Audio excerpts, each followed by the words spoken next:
Manhattan, 1977. Una mujer de 27 años sostiene un pincel mojado en pegamento. Frente a ella, una pared de ladrillo en Soho, entonces un barrio de fábricas abandonadas y galerías incipientes. La calle está casi vacía. Es de noche. No hay inauguración. No hay público. No hay testigos. La mujer se llama Jenny Holzer. Hasta hacía poco se consideraba pintora. Había estudiado en la Universidad de Ohio, en el Rhode Island School of Design. Había hecho un máster en pintura y grabado. Pero en 1976, durante el Independent Study Program del Whitney Museum, algo se desplazó. No fue una crisis, fue una constatación. La pintura, con sus capas de color, sus texturas, sus formas, ya no le servía para decir lo que necesitaba decir. No hay un diario donde anotara, hoy dejo de pintar. Lo que hay es una lista de lecturas que el programa de Whitney le exigía. Hannah Arendt, Walter Benjamin, Roland Barthes, el situacionismo, el feminismo radical. Textos que hablaban del poder, del lenguaje, de la calle como espacio político. Holzer, que había pasado años aprendiendo a controlar la superficie de un lienzo, entendió que la superficie que le interesaba ya no era ese lienzo, era la ciudad. El primer cartel que pegó fue una frase, pero no recuerda cuál. Algunas fuentes mencionan "The future is stupid". Otras, "Abuse of power comes as no surprise". Pero la frase exacta importa menos que el gesto, porque lo que Holzer hizo esa noche fue un acto de desaparición voluntaria. Al no firmar el cartel, al no dejar su nombre, al no pedir permiso, convirtió la palabra en un objeto público que no debía nada a su autora. En los meses siguientes esos carteles se multiplicaron. Aparecieron en paredes de Tribeca, en el Lower East Side, en los muros de edificios abandonados. Eran impresos en blanco y negro, en papel barato, con tipografía sin adornos. Parecían anuncios oficiales, pero no anunciaban nada. Parecían manifiestos políticos, pero no firmaban ningún partido. Parecían aforismos filosóficos, pero su autor no era ningún filósofo conocido. Eran simplemente palabras. Y Holzer había entendido algo fundamental, que en una ciudad saturada de mensajes, de publicidad y de consignas, lo más radical que podía hacer era añadir un mensaje más, pero sin la autoridad de ninguna marca, sin la legitimidad de ninguna institución, sin el respaldo de ninguna firma. Y la gente las tachaba. Los carteles de Holzer, colgados en las calles entre 1977 y 1979, recibían respuestas manuscritas. Alguien escribía "falso" debajo de una frase. Alguien añadía "¿y quién lo dice?". Alguien tachaba la frase y escribía otra encima. La pared se convertía en un foro, en un cuaderno de bitácora colectivo. Holzer, invisible, seguía pegando más, sin saber quién respondía, sin controlar las respuestas, sin intervenir. Entre 1977 y 1979, Holzer escribió más de 250 frases. Las llamó truisms, verdades en el sentido coloquial. Pero no eran verdades filosóficas. Eran declaraciones que imitaban el tono de los aforismos, de los proverbios, de los clichés morales que se repiten sin pensar. Holzer las escribió durante su tiempo en el Whitney, en un proceso casi automático. Se sentaba y escribía frases, una tras otra, sin filtro. Algunas eran políticas, otras existenciales, otras planamente absurdas. Pero todas compartían una característica. Estaban formuladas como si fueran indiscutibles, como si hubieran sido dictadas por una autoridad superior. Esa apariencia de autoridad era el mecanismo. Holzer no estaba afirmando nada de manera directa. Estaba imitando la forma de la afirmación. Y al hacerlo, exponía cómo las afirmaciones se convierten en verdades. No necesariamente por su contenido, sino por su tono, por su falta de contexto, por su falta de matiz, por la manera en que parecen no necesitar explicación. En 1978, Holzer imprimió los truisms en hojas sueltas y las pegó en las calles de Manhattan. No las firmó, no las fechó, las dejó allí y esperó. La gente no las ignoró, las leyó y las discutió y las tachó. Abuse of power comes as no surprise generaba consenso. Private property created crime generaba indignación. Money creates taste dividía opiniones. Pero Holzer no estaba interesada solo en el contenido de cada frase. Estaba interesada en el fenómeno. Cómo las personas, al enfrentarse a una afirmación sin autor, se veían obligadas a decidir si estaban de acuerdo o no. En 1979, los Truisms se convirtieron en una instalación en Artist Space. Allí, las frases ya no estaban en las calles, sino en una galería, pero seguían sin firmar. Y la ambigüedad era la misma. ¿Quién hablaba? ¿La artista? ¿La institución? ¿Nadie? En una galería, el espectador busca el nombre en la pared. Busca una ficha técnica. Busca la explicación que ordene la experiencia. En la calle no. En la calle, una frase aparece como aparecen las órdenes, las advertencias y los anuncios.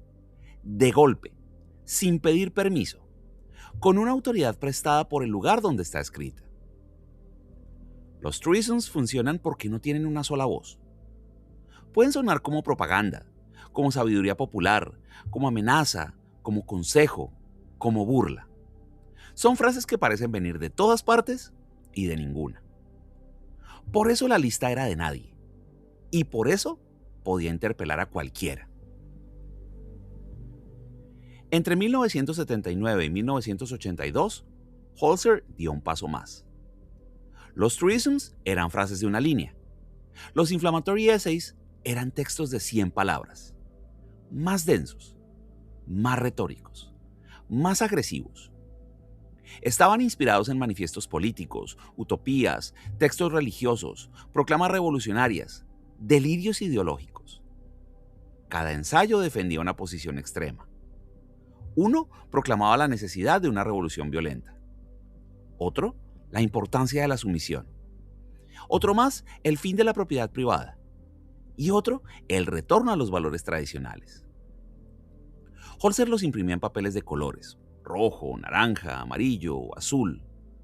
En una ciudad saturada de carteles, el color ayudaba a que se destacaran. Pero la estrategia no era solo visual. Holzer ponía también los ensayos en las calles sin firmarlos, sin identificarlos, y al hacerlo, los desnudaba. Un lector que encontraba un ensayo revolucionario podía tomarlo como una declaración sincera.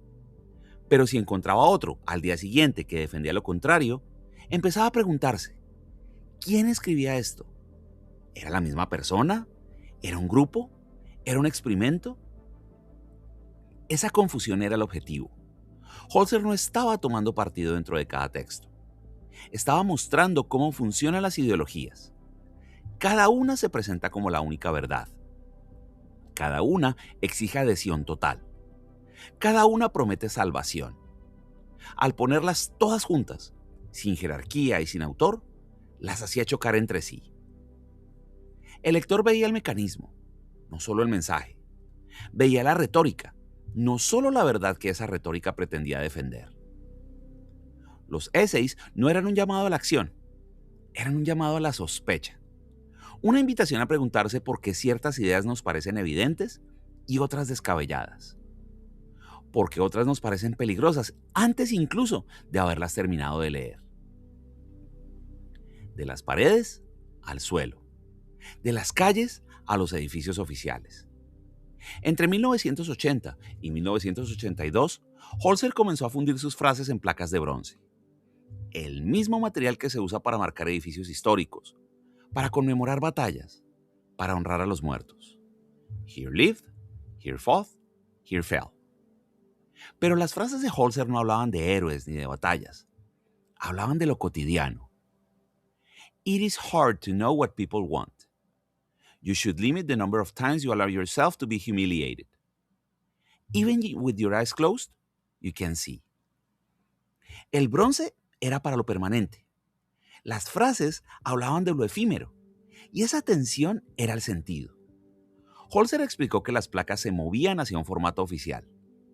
Tomaban prestada la autoridad del monumento para decir cosas que ningún monumento diría. La serie Living no se limitó al espacio de la galería.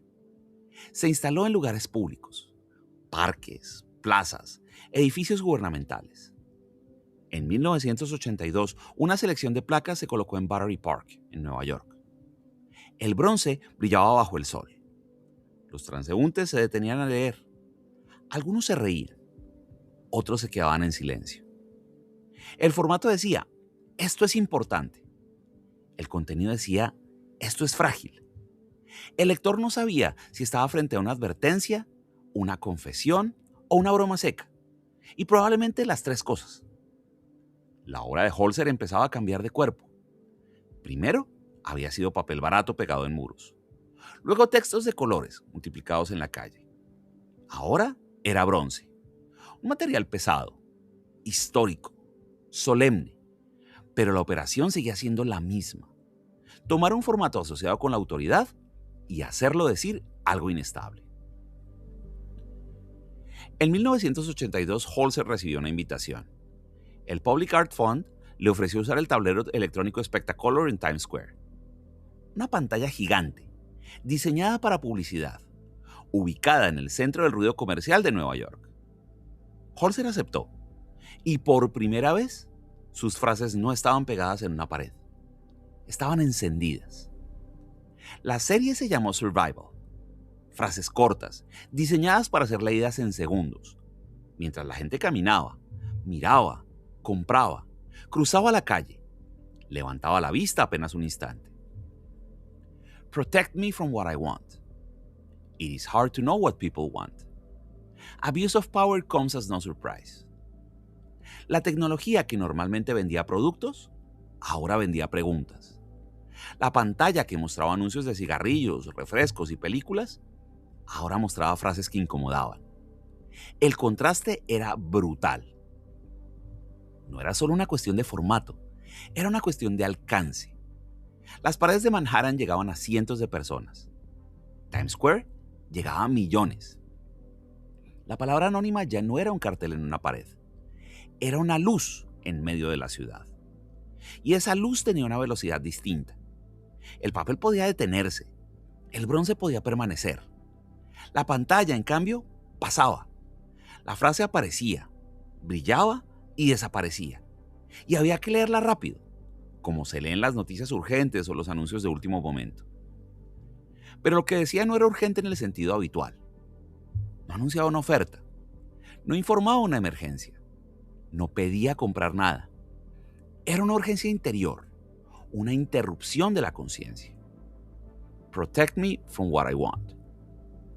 La frase parecía íntima, casi una súplica, pero estaba escrita en una pantalla pública, en uno de los lugares más visibles del mundo. Esa contradicción era la fuerza de Holzer: convertir una frase privada en una señal urbana, hacer que una vulnerabilidad apareciera con la misma autoridad visual que un anuncio. En los años siguientes, Holzer repitió la estrategia en otros lugares. En 1983, proyectó frases en el edificio de la sede de las Naciones Unidas. En 1984, en el aeropuerto de Boston. Cada vez, el mismo mecanismo. La palabra pública, sin autor, insertada en el flujo de la vida urbana, interrumpiendo por un instante la rutina de quienes la veían. No eran anuncios, eran interrupciones. En 1990, Holzer fue seleccionada para tener una exposición individual en el pabellón de Estados Unidos en la Bienal de Venecia. Fue la primera vez que una mujer artista recibía esa distinción. Y ganó el León de Oro al mejor pabellón. La instalación era ambiciosa. Textos inscritos en losas de mármol en el suelo. Letreros de LED en las paredes. Frases de la serie Elements escritas para la ocasión. El mármol, como el bronce, hablaba de permanencia. El LED de fugacidad.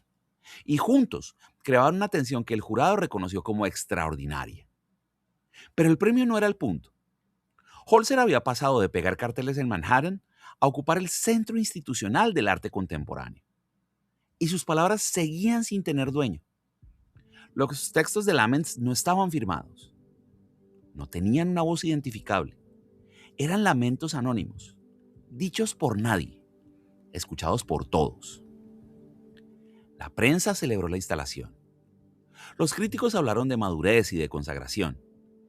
Pero Holzer, en las entrevistas, seguía hablando de lo mismo, de la calle, del anonimato, de la palabra sin autor. Lo que cambió no fue la obra, fue el lugar donde se veía. Y sin embargo ese cambio importaba, porque una frase no significa lo mismo pegada en una pared que inscrita en mármol. No se lee igual una hoja anónima en Soho que una losa dentro del pabellón de Estados Unidos en Venecia. El espacio modifica la autoridad de las palabras. Las vuelve más solemnes, más oficiales, más difíciles de ignorar. Holzer lo sabía y por eso no abandonó la tensión entre lo efímero y lo permanente. La llevó al centro de la institución. El mármol estaba en el suelo. Había que caminar sobre las palabras, acercarse a ellas con el cuerpo, mirar hacia abajo. El LED estaba en las paredes. Había que levantar la vista, seguir el movimiento de la luz, aceptar que la frase podía escapar antes de terminar de leerla. El cuerpo del visitante quedaba atrapado entre dos velocidades. Abajo, la permanencia. Arriba, el parpadeo. Abajo, la gravedad. Arriba, la corriente eléctrica. Venecia no canceló el origen callejero de Holzer. Lo hizo más visible. La pregunta seguía siendo la misma. ¿Qué ocurre cuando una frase aparece en un lugar donde no esperábamos encontrarla? ¿Qué ocurre cuando el lenguaje adopta el tono de la autoridad, pero se niega a decirnos quién lo pronuncia? El cartel anónimo había entrado al museo y no había perdido del todo su incomodidad. Hay algo inquietante en la obra de Jenny Holzer. Parece hecha solo de lenguaje, pero casi siempre termina hablando del cuerpo. Un cuerpo que camina por la calle y se encuentra una frase pegada en una pared. Un cuerpo que levanta la vista en Times Square y lee una advertencia donde esperaba un anuncio. Un cuerpo que pisa una losa de mármol en Venecia y descubre que el suelo también puede hablar. Un cuerpo que sin buscarlo queda detenido por una oración. La palabra en Holzer nunca es abstracta del todo. Tiene peso, temperatura, dirección. Puede aparecer como orden, como amenaza, como súplica. Puede decir, "Protect me from what I want" y sonar íntima.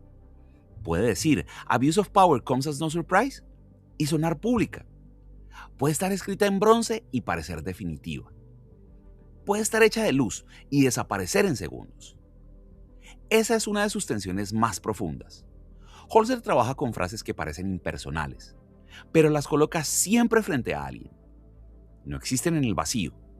Necesitan una mirada, una pausa, una reacción física. La obra ocurre en ese instante breve, casi corporal, en el que una frase deja de ser texto y se vuelve experiencia.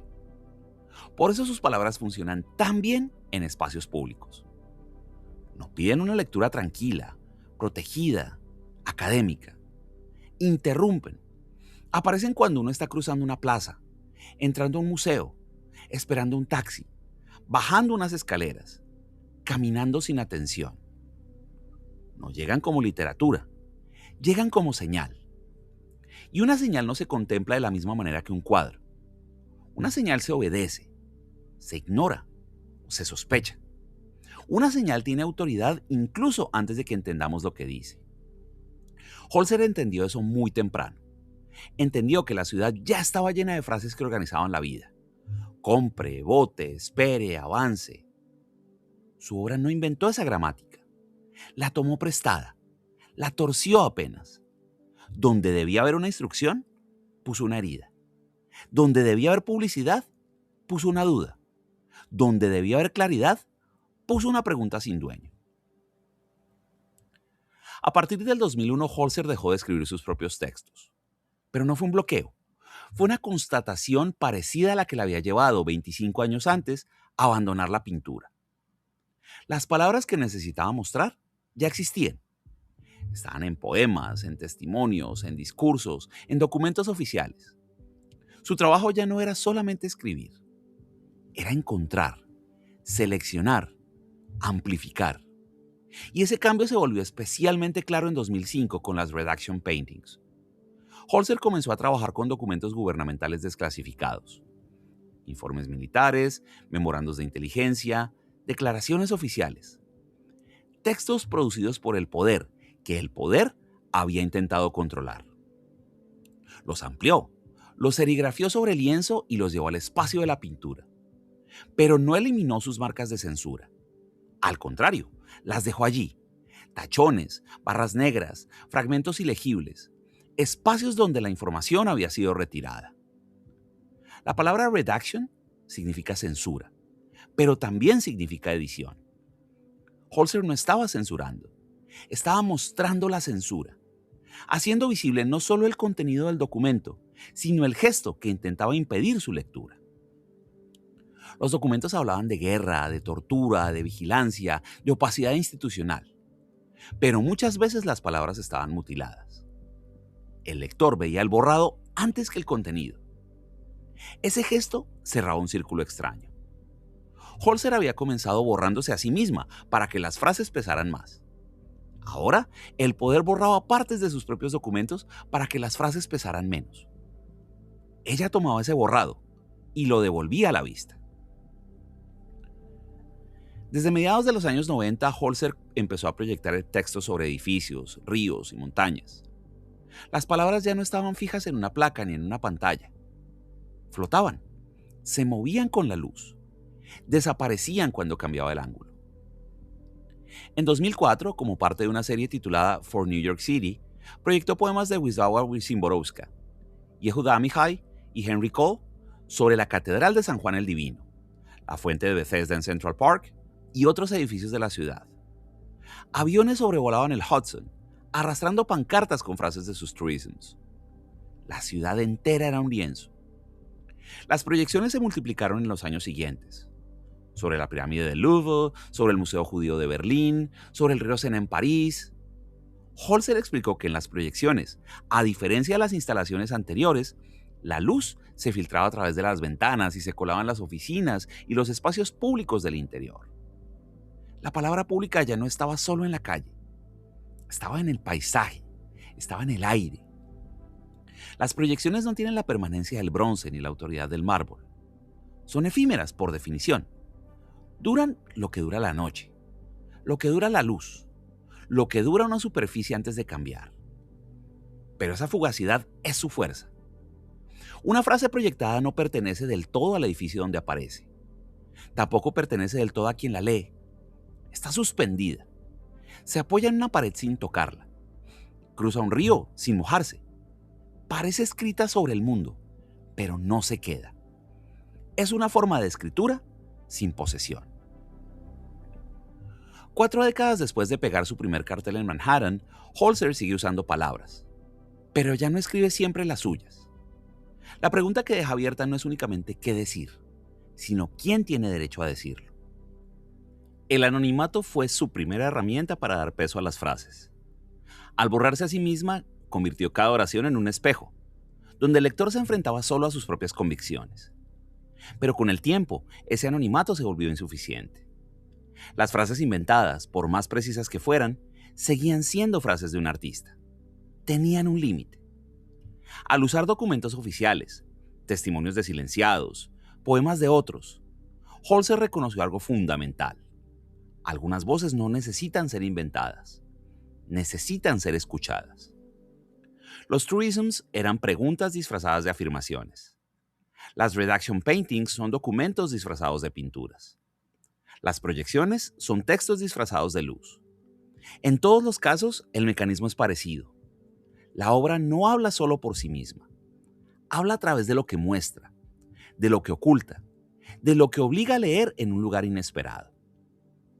La huella de Holzer no es solo una serie de frases célebres. Es una manera de entender el lenguaje como espacio público.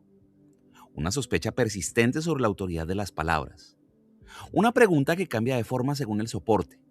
Papel, camiseta, bronce, LED, mármol, documento, proyección.